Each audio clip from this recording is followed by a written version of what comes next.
جس دن مکہ فتح ہوا تو مکہ کی چابی تھی عثمان بن طلحہ کے پاس.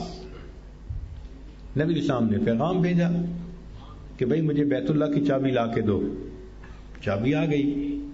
اللہ کے حبیب صلی اللہ علیہ وسلم نے بیت اللہ کا دروازہ کھلوایا, اندر تشریف لے گئے اور اندر جا کر نفل پڑھے, دعا مانگی.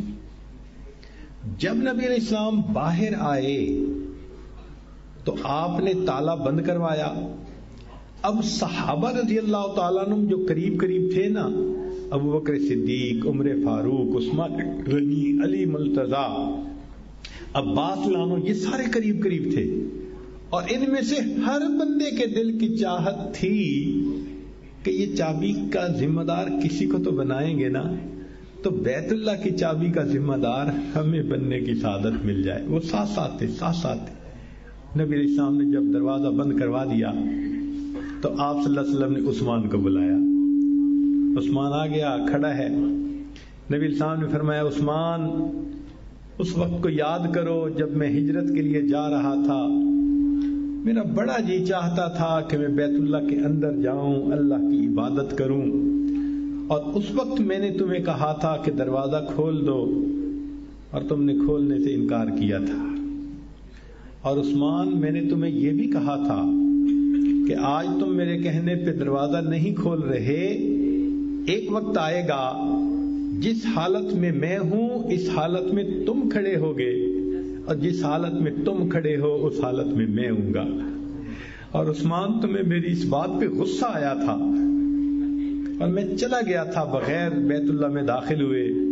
عثمان دیکھو, میرے اللہ نے وعدہ سچا کر دیا, آج چابی میرے ہاتھ میں ہے, تم خالی ہاتھ میرے سامنے کھڑے ہو, مگر عثمان میں تیرے ساتھ وہ نہیں کروں گا جو تم نے میرے ساتھ کیا تھا.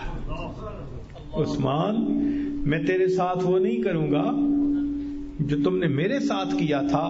میں چابی تمہیں واپس کرتا ہوں, یہ قیامت تک تمہارے خاندان میں رہے گی.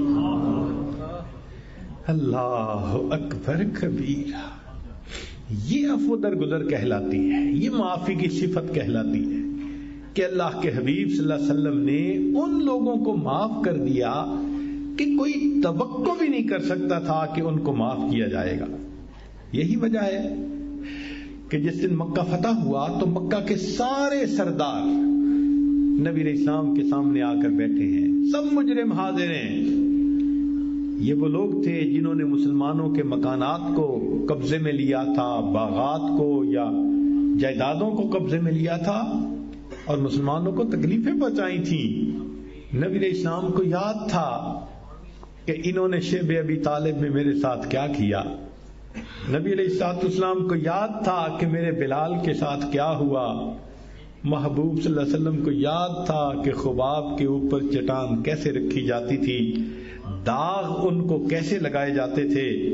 نبی علیہ السلام کو یاد تھا کہ ابو جندل رضی اللہ عنہ کے ساتھ کیا ہوا, زنیرہ رضی اللہ عنہ کے ساتھ کیا ہوا, سمیہ رضی اللہ عنہ کے ساتھ کیا ہوا. سب باتیں یاد تھیں, مگر نبی علیہ الصلوۃ والسلام نے مکہ کے ان لوگوں سے بدلہ لینے کی بات نہیں کی. یہ پوچھا, بتاؤ تم کیا چاہتے ہو. انہوں نے کہا کہ ایک کریم جو دوسروں کے ساتھ سلوک کرتا ہے, ہم آپ سے اسی کی توقع کرتے ہیں.